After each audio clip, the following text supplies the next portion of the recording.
Hello friends, welcome back to the my new video guys and my YouTube channel guys. Today friend we are going to talk about guys do not disturb setting guys. How can we off in our Poco phone guys? You want to off guys, so do not disturb setting.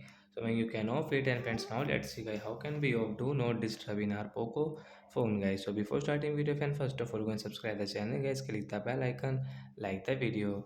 So well now let's see guys, how can we off do not disturb. First of all guys we will on our phone setting guys. After on phone setting guys scroll it. Friends, you can see guys your sound and vibration guys. Tap here. Again scroll friends. You can see guys your do not disturb setting guys. You want to off guys. You can off. And yes, you can use guys your calls and notification setting guys. Calls and notification tone guys you can use without any problem. After do not disturb. So that's it guys. Thanks for watching the video guys. Now we will meet on next video guys with new topic guys. I hope friends you have understood how to turn off do not disturb setting in our Poco mobile. So that's it guys. Bye.